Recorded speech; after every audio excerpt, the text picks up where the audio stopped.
Hey guys, Mark, the Tech Scan, coming to you from Barcelona 2026. Standing here with a good buddy of mine, Chris Audette. Mate, how are you? It's great to see you. Wonderful, On the great other to side of see the you world, as well. As always. Indeed. Mate, on the business, I could stand here and talk to you all day, but on the business, sound control technologies are known for solving problems. I think we've talked about this a lot. Today, you've solved it yet again.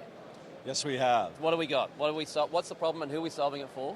So the problem, primarily, is a BYOD problem. Yep. Poly asked us a short time ago to solve a problem for them. Yes. Poly has a G9 Plus codec. Yeah, I know it, yeah. And the G9 Plus is a compute device. Yes. And therefore, it can't do BYOD. Yeah. It is the BYOD. Yeah.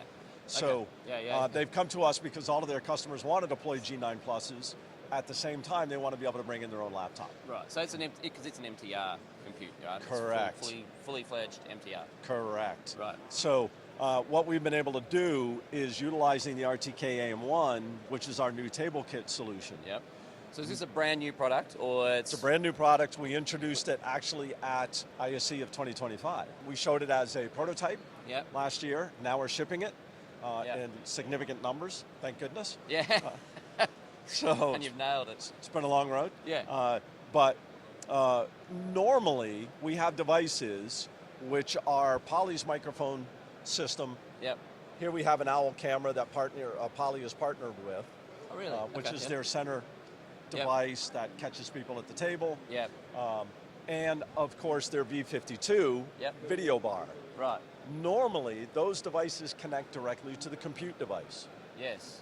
That is great in a non-BYOD situation. Yeah. Instead, what we've done here is these devices are actually connected over USB and Ethernet to our kit, the transmitter at the table and the receiver at the rack next to the codec. Gotcha. Okay. So because those devices are connected to us, and because the G9 Plus is connected to us on USB-C, the G9 Plus is the host for the devices that are connected to us. Right. So it's okay. So the G9 Plus is acting as a host. So the BYOD, new introduced BYOD, is going into the G9.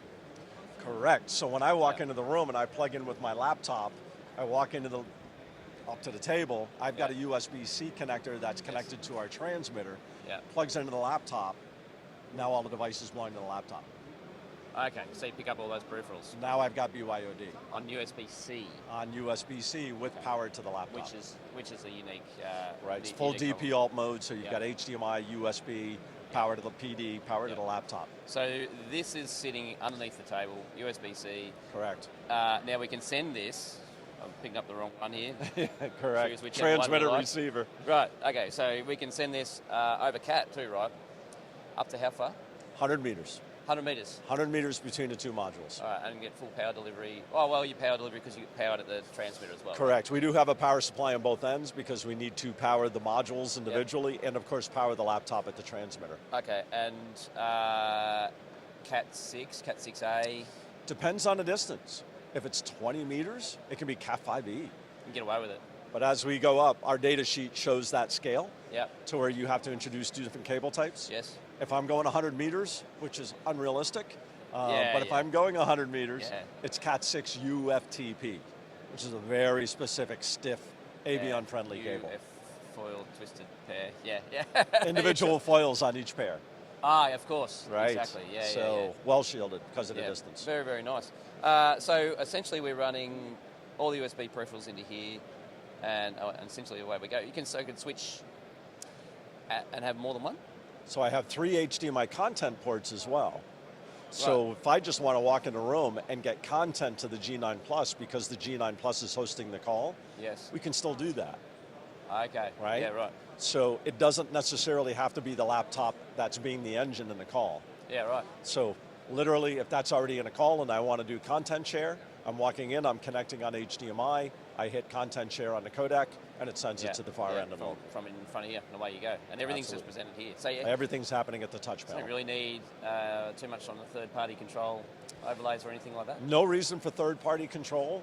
As a matter of fact, we're developing HTML script so that our inputs show up on the Poly touch panel. So we're generating HTML script so that it gives the customer access to the inputs on our kit directly from the Poly Touch panel. Gotcha. So this is out now, right? I wish I'd have known about this. Shipping today. When was this 3 weeks ago? I'm shipping some today. You're shipping some today. Absolutely. One for me and one for Pete. Shipping right off. Mate, people want to know more. It's a great product. Where are they going to go? What are they going to do? Soundcontrol.net on the web. Yep. Or they can call me. Can always call me. On 55, no. And on your website, there's plenty of data around this. There is. We've got data sheets, we've got application guides that show how everything connects. We've got design guides where we're showing multiple products. Beautiful. Doing very specific applications. Yeah, and you've got distributors around the world that are all pretty knowledgeable. We have a phenomenal crew, what we consider the best crew in the world. Get on the blower globally. Have a chat, or send this guy a message some way, shape or form. Send him an email, give him a call if you're in the US. Mate, great product. Congratulations. Great to see it shipping. Absolutely. If you want to know more, check it out, soundcontrol.net. Come and see, if you're at ISE 2026, come and see Chris or any of his knowledgeable crew. Have a chat, get the understanding. It's worth every bit of your time.